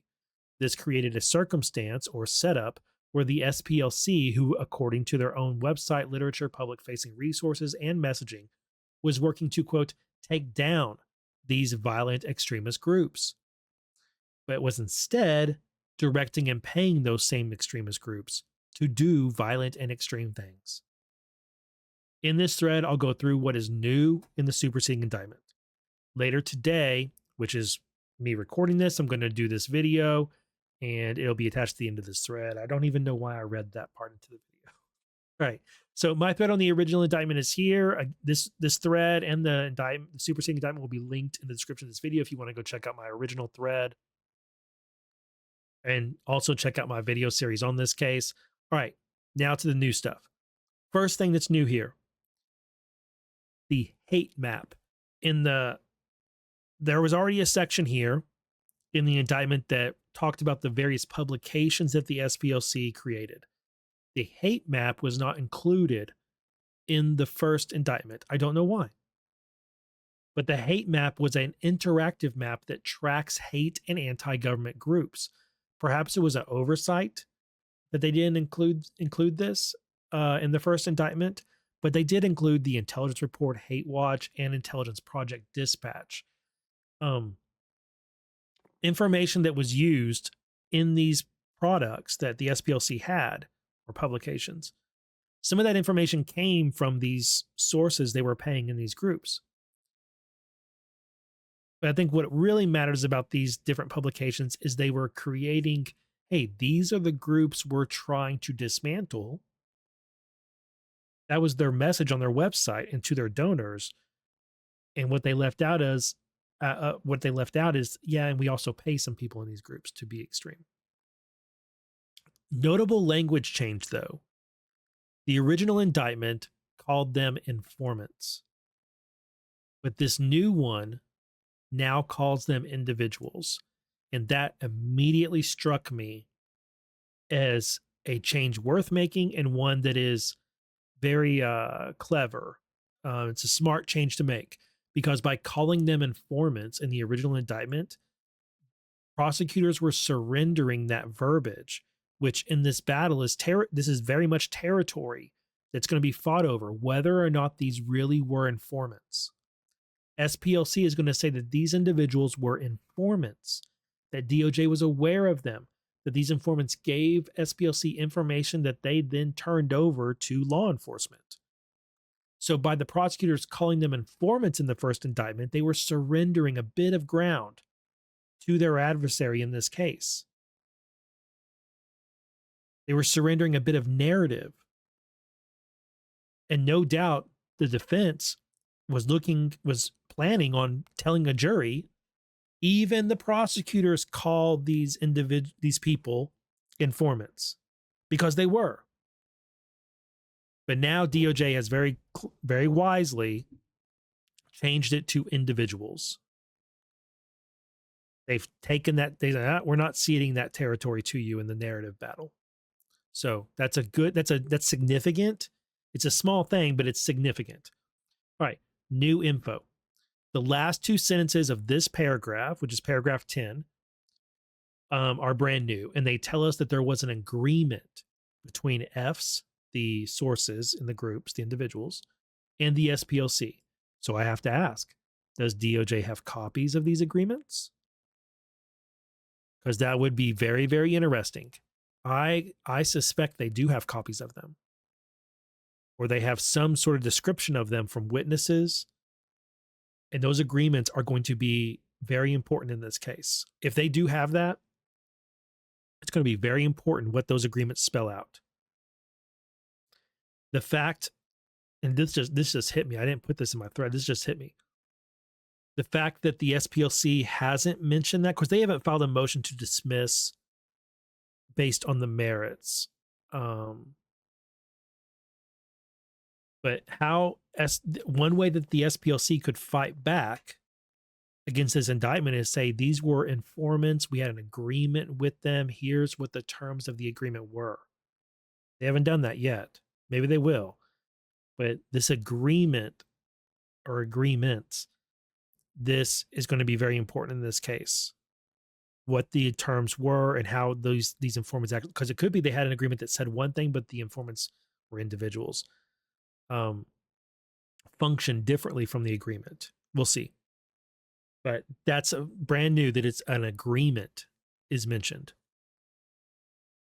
Other new thing is that the Fs, they were handed out numbers in chronological order. We didn't know that in the first one. It was just F-37, F-9, F unknown. Now we know that they were those titles were distributed in chronological order, and it says the Fs are paid with donor money specifically. Right there, the SPLC then paid the Fs with donor money. That statement has to be backed by receipts that show donor money entered this account and then was transferred to these other accounts and then was transferred to these individuals. In order for prosecutors to make that claim, they got to be able to show it. And that's also very significant. All right, next part of this is all new. The timeline of charged conduct now goes back a further 4 years to 2010. Sweet. $4.1 million in tax-exempt donor funds handed out to Fs through a series of fictitious accounts. The OG indictment said there was more than $3 million. So investigators/prosecutors have found 1.1 million more in funds that were sent to the Fs, and it now goes back to 2010. The ABC list down below describes what the violent extremists use the funds for. And if they're saying this, you can bet the prosecutors have the receipts for these. Maybe literal receipts, maybe instructions, written receipts, like somebody saying, go buy this, use this card to do it. We just got paid by this, go use it for these things. Or it could just be witness testimony that I was instructed to use the money for this. We'll find out. But here are the things they used SPLC donated money for, or disbursement for. Attend extremist group rallies across the country, host extremist group rallies throughout the country, grow existing chapters of extremist groups, create new chapters of extremist groups, recruit new individuals into extremist groups, make donations to extremist group leaders, purchase materials for cross burning, purchase materials to make Ku Klux Klan robes and hoods, create racist paraphernalia that extremist groups sold at rallies, publish extremist literature used in the recruiting of more members, and pay everyday living expenses, which allowed the Fs to focus on their extremist groups rather than seeking other employment. This is huge. When this indictment first came out, I wrote on X that the SPLC was paying extremist groups to be extreme. They were also paying them to grow their extremist groups. The SPLC was paying for cross burnings and then turning around and telling their donors, give us more money so we can fight these extremist groups that secretly they themselves were funding. Quote, certain SPLC employees knew that Fs used donors' money to actively recruit new members and grow their violent extremist organizations. As I said earlier, I still think some people at the top of the SPLC or formerly at the top are going to be charged at some point. The SPLC actively led donors to believe that their donations would be used to dismantle, quote unquote, violent extremist groups.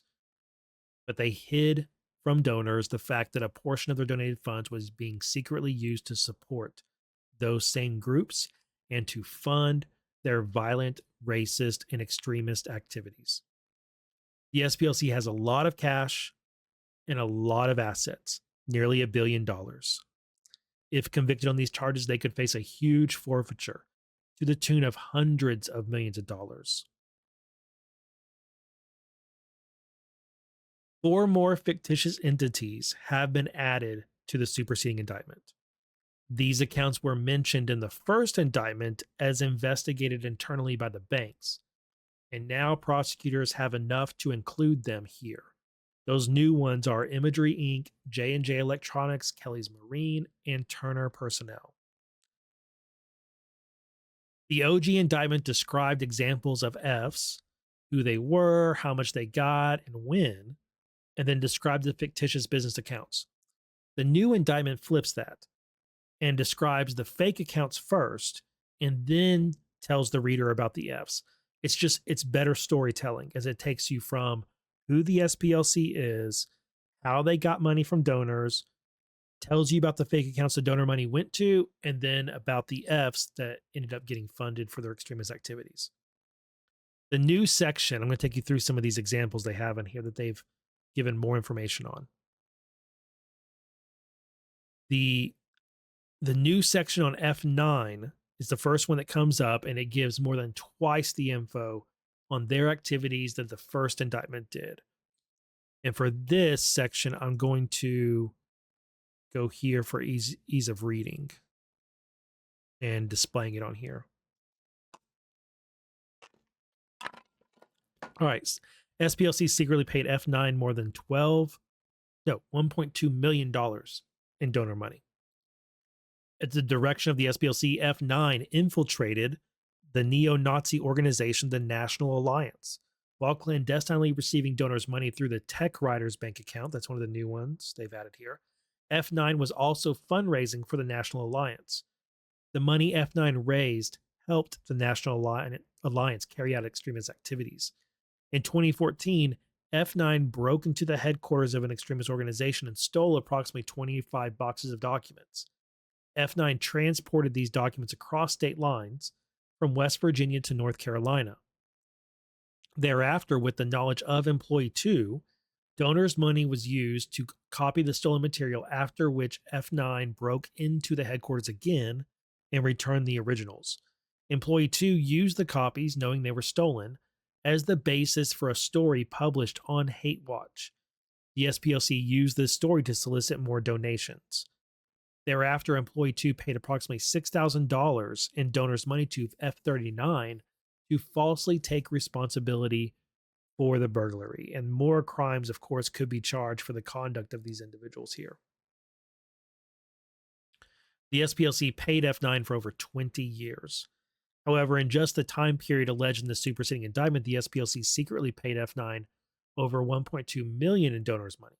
Most of this money was secretly funneled through to F9 from the Tech Riders bank account, which of course was a fictitious entity. Employee 2 oversaw payments of donors' money to the Fs, including F9. Employee 2 was also in a romantic relationship with F9. That is new information.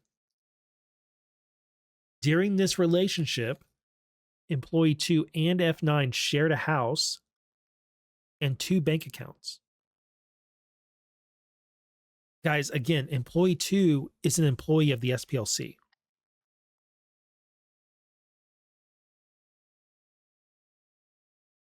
So, an employee of the SPLC,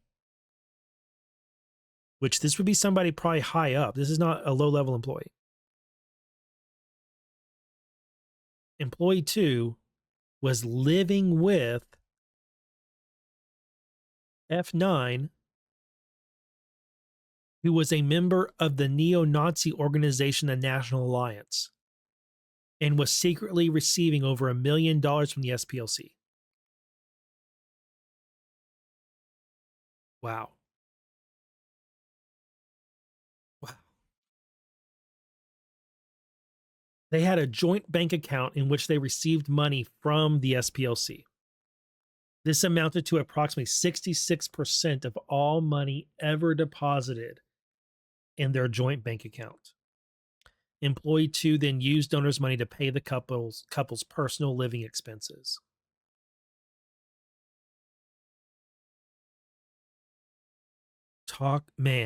Man, that's even like, as I'm reading it, it's like hitting me just how egregious it was. I missed the romantic part earlier when I wrote this. All right, F30 was paid more than $70,000 in donor money.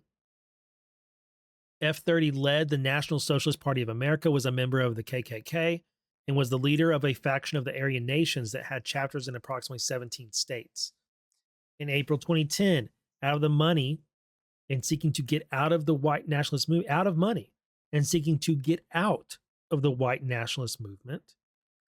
F30 reached out to the SPLC unsolicited and discussed a plan to leave the movement. Thereafter, the SPLC employee offered F30 a monthly salary of approximately $2,500 plus payment of expenses to continue to lead and maintain the violent extremist organization that he had just told them he wanted to leave.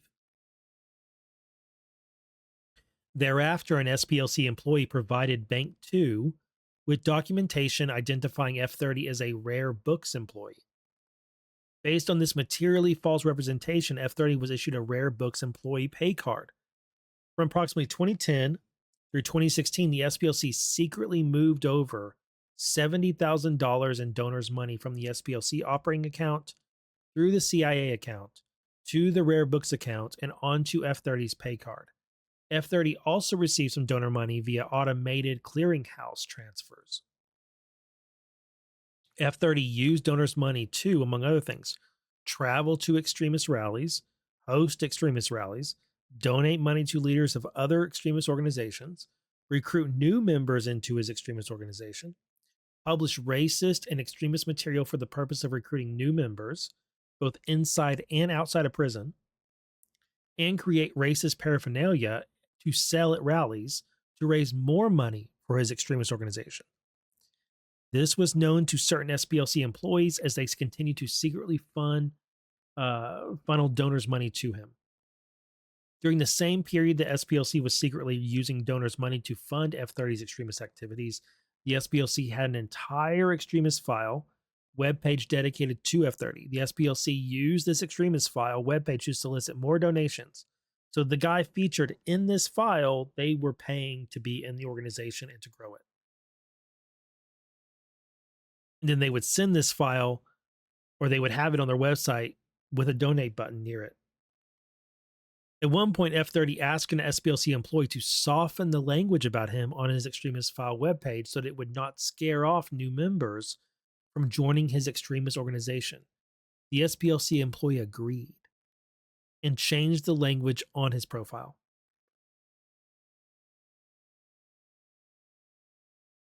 F31 and F32 were members of the KKK. In or about 2010, remember this thing now goes back to 2010, F31 and F32 feared for their safety from the Klan members and wanted out of the movement. F32 had seen media coverage about how the SPLC helped an individual leave an extremist organization and how the SPLC paid for the individual's tattoo removals. This media coverage prompted F32 to reach out to the SPLC, unsolicited, and asked the SPLC to help get F31 and F32 out of the movement. An SPLC employee invited F31 and F32 to Montgomery for a meeting. There, despite the request for help getting out of the movement, an SPLC employee encouraged F31 and F32 to stay in the movement and offered to pay them $1,200 monthly salary as well, and to pay for their expenses. Once they were financially backed by the SPLC to do so, F31 and F32 agreed to remain in the movement. Thereafter, an SPLC employee provided Bank 2 with documentation identifying F32 as a rare books employee, a fictitious entity. An SPLC employee told F31 and F32, see how, again, he says, based on materially false representation.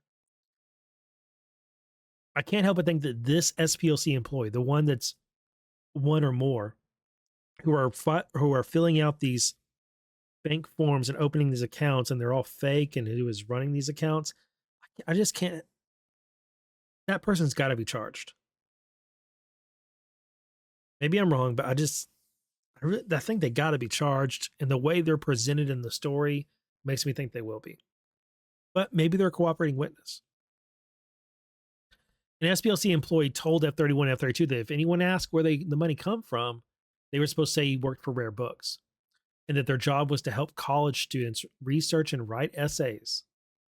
But of course, none of that was true. Although the SPLC employee claimed F31 and F32 needed to be paid as Rare Books employees for their safety, donors' money paid to them from the SPLC operating account through the CIA account, through the Rare Books account, and onto the pay card resulted in F31 and F32 being put in the type of dangerous situations that F-32 sought SPLC's help to get away from in the first place. Using donor money, F-31 and 32 attended extremist group rallies in multiple states. This led to F-31 rising from merely a group member to a leadership role within the extremist group. In the new leadership role, F-31 actively recruited new members using donor money. F-32 also participated in recruiting new members using donor money. In addition, an SPLC employee knew that F-32 used donors' money to purchase material to make Ku Klux Klan garments for others. F-31 and F-32 were reimbursed by the SPLC with donor money for all expenses they incurred for cross-burning, including buying the wood and the fuel. Wow. All right, let me check and see, make sure F-42 was another new one. There's the F-31. F-42. There's more in this one than was previously disclosed. F-42 was a former chairman of the neo-Nazi organization, the National Alliance. Between 2016 and 2023, the SPLC secretly paid F-42 more than $155,000 in donors' money. Donors' money moved from the SPLC operating account to the CIA account, and then checks were issued out of the CIA account to F-42. In addition, F-42 received ACH payments directly out of the CIA bank account, as well as mask ACH payments from the SPLC operating account at Bank One. During the same period that the SPLC was secretly paying F-42 with donors' money, the SPLC also featured F-42 on its Extremist File webpage. F-37, $300,000 of donor money. He was not involved in the extremist organization before the SPLC reached out to him. And this is the one who organized Charlottesville, the Unite the Right rally. While receiving payment by the SPLC, F-37 made multiple racist posts on social media accounts under the supervision of SPLC employee number 3. In 2017, F-37 was a member of the online leadership chat group that helped plan the Unite the Right rally in Charlottesville, Virginia. SPLC employee 3 directed F-37 to attend this event, in which one woman and 2 law enforcement officers were tragically killed. F-37 assisted in arranging transportation for others involved in the movement to go to the event. The SPLC extensively covered the Unite the Right rally on its various media platforms, both at the time of the rally and in the following years. The SPLC Unite the Right, or maybe we should call it that. The SPLC Unite the Right rally. The Unite the Right rally led to a massive fundraising windfall for the SPLC. Millions and millions of dollars. They more than doubled their previous year's reported revenue from private and corporate donations following the Unite the Right rally. The SPLC did not disclose to its donors that it used donors' money to pay F-37. Between 2014 and 2023, the SPLC secretly paid F-37 over $300,000 in donor money. The majority of the money paid to F-37 flowed from the SPLC operating account through the CIA account to the Rare Books account, and finally onto 2 pay cards issued to F-37 under the false pretense of them being a Rare Books employee. They also got ACH payments through the SPLC operating account under the monikers Rare Books 050 and IP Research Con 050.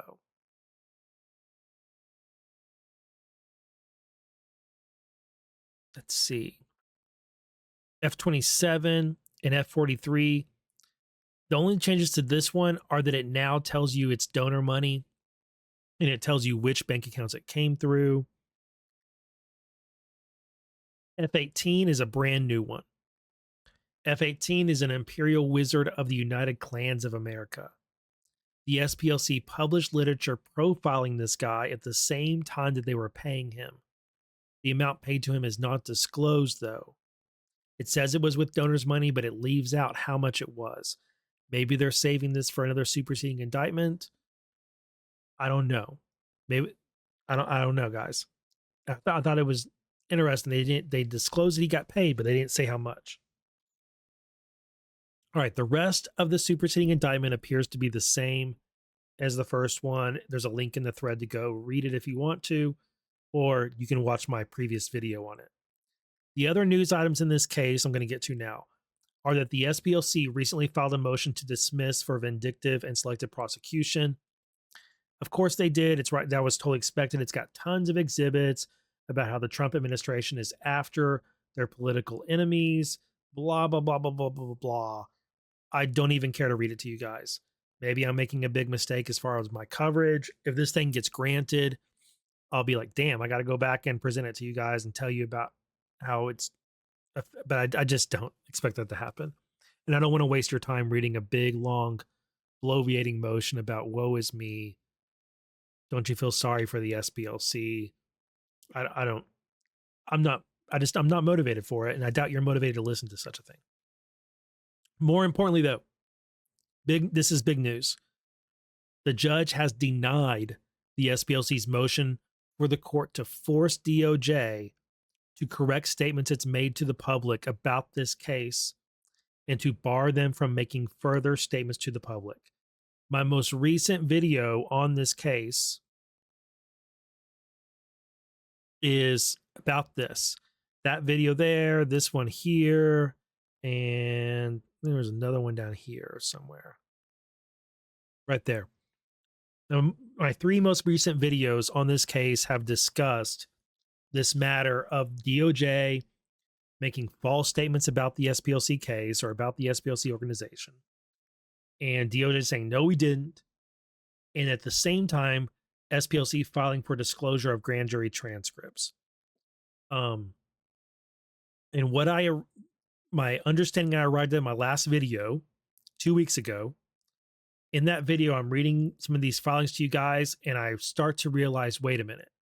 The SPLC's motion for disclosure of grand jury materials hinges on their motion for the judge to step in and tell DOJ to correct false statements they made. Because the SPLC basically said Todd Blanche went on multiple media programs and in a press conference, and the way he described our activity with our informants was false.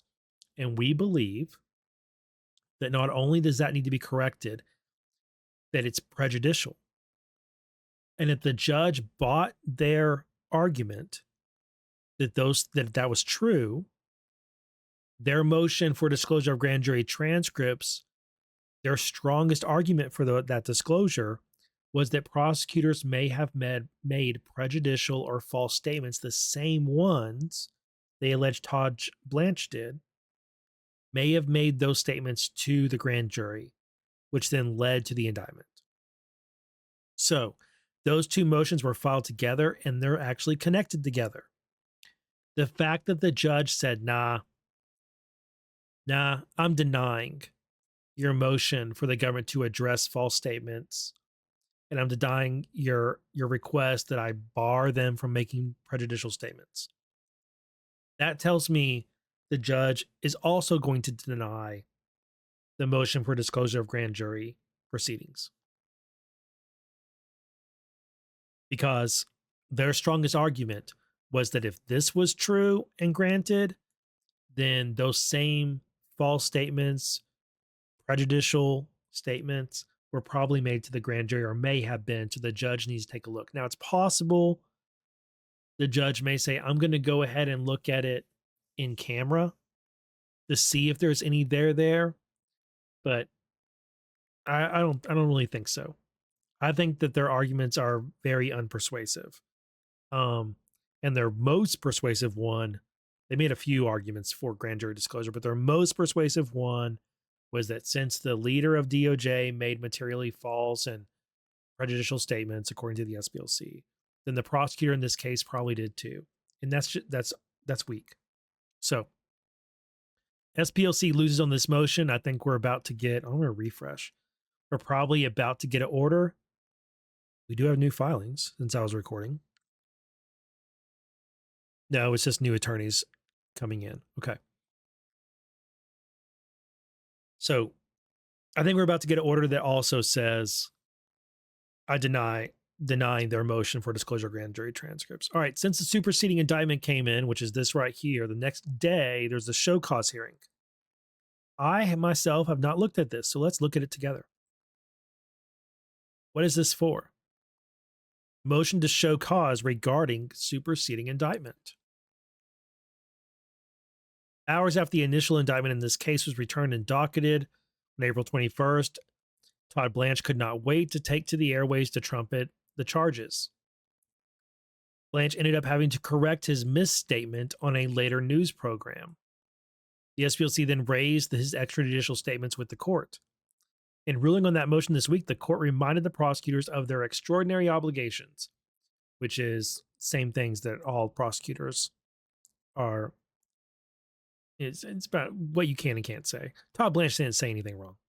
The government seems to not have taken this admonition to heart because last night, in an apparent violation of Federal Rule of Criminal Procedure 6E and a stunning departure from routine proper procedure, DOJ released an unsigned, unstamped Microsoft Word version of a draft superseding indictment to members of the media before unsealing any legitimate filing and before alerting or providing a copy to defense counsel. Putting media strategy before the sacrosanct rules on grand jury secrecy at around 6:30 p.m., DOJ's Public Affairs Office Director emailed an unsigned, unstamped Microsoft Word document titled Superseding Indictment to an unknown member of the media to unknown number of members or outlets with the subject line flagging superseding indictment returned by grand jury re SPLC. Let me take a look at this. It's Exhibit A.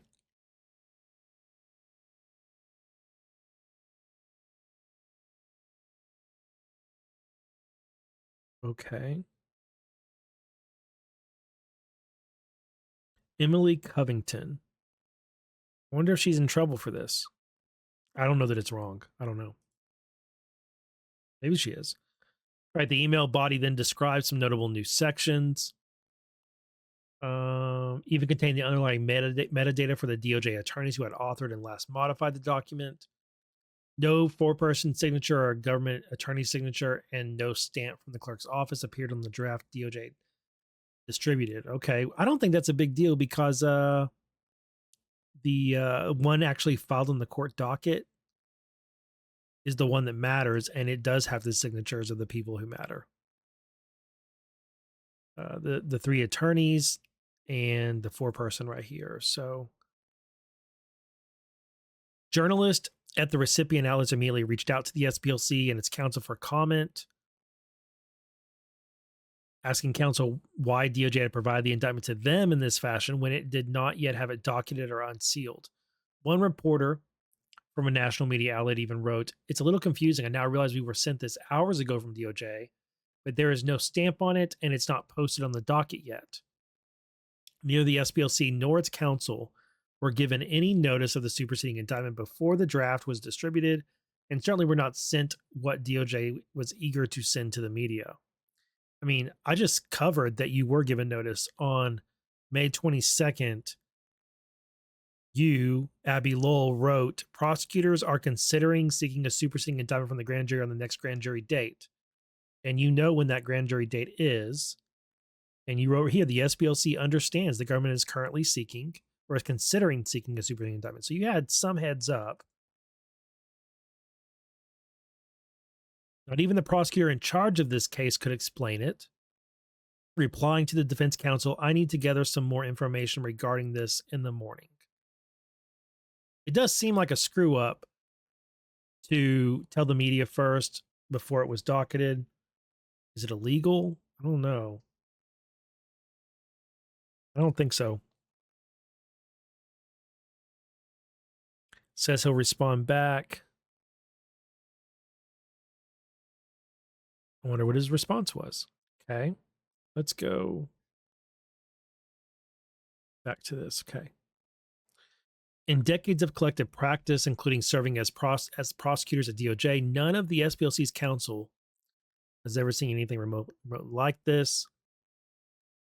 They distributed what turned out to be the actual superseding indictment, what turned out not to be the actual superseding indictment, returned by the grand jury and docketed today, but one that has no indication of its finality in native word that could be edited and reposted.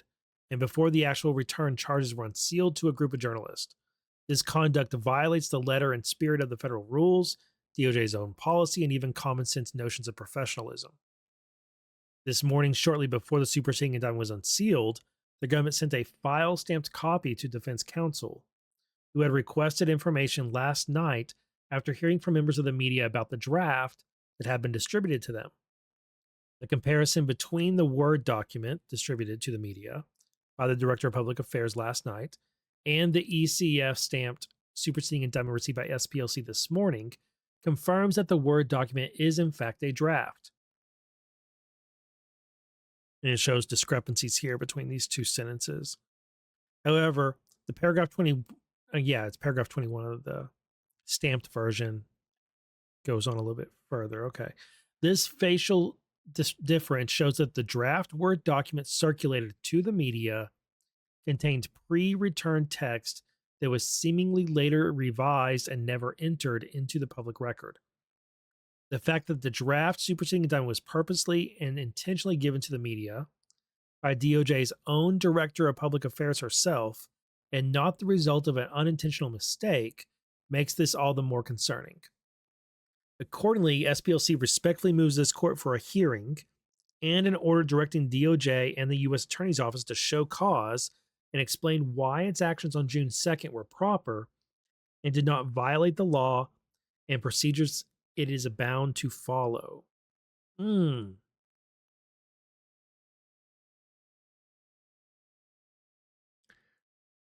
Well, this lady, Emily Covington, may have messed up. May have really messed up here.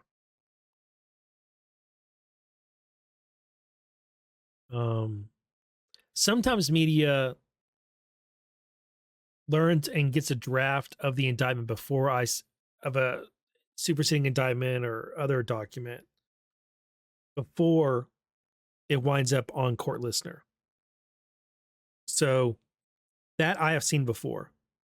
I have seen before where the media has a document before I can get it on Pacer or court listener.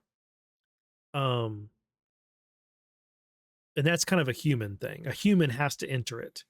And that particularly happens if it was physically dropped off at the court instead of electronically filed to begin with. But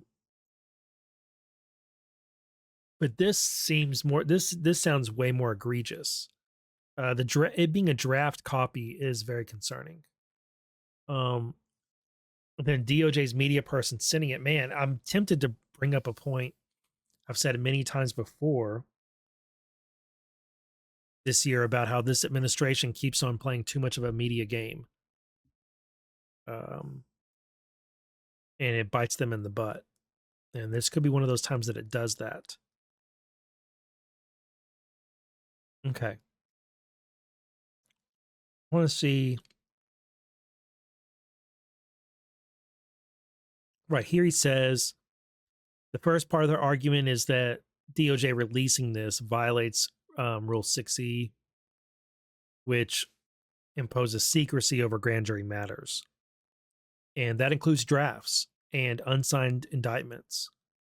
Those are grand jury materials. And they're not supposed to be public until they've been stamped and filed. And if someone is not indicted, then they're not supposed to be public either, because it can prejudice people against that person.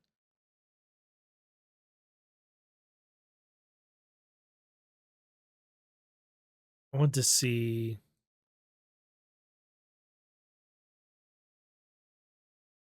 Okay, next part of the argument is it's a violation of the Justice Manual that governs the protection and release of information that DOJ personnel obtain in the course of their work.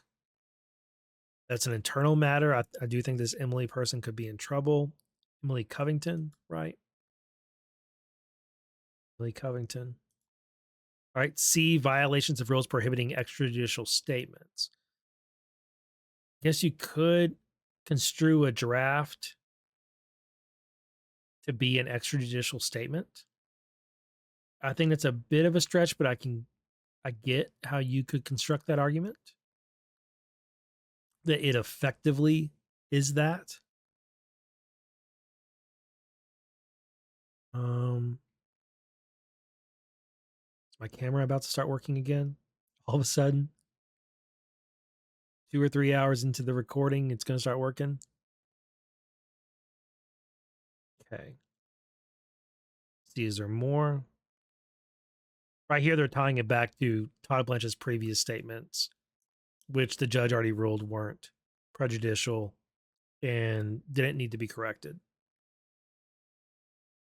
All right, part 2 of this. Court should issue a show cause order directing DOJ to explain its release of the draft sealed indictment to members of the news media. I think the judge is going to grant this, guys. I think the judge is going to grant this show cause hearing, and it could get very interesting. We'll see if they say this is just an outright mistake and we're sorry, judge. Total mistake. And it was not meant to go out. This employee understood it was the final version and it actually wasn't. And it was a misclick, but it doesn't say anything different than what the superseding indictment essentially says. So it's not an extrajudicial statement. I've never seen this happen before. And I wonder how Emily Covington is doing today. All right, so that's it for this video. Linktree is in the description of this video, and so is the thread and the document. I'll put those in the description on my Linktree. You can find all the places to follow me, watch, listen, and support. I appreciate all of you who do support my caffeine habit and court document addiction. I'll see you in the next one.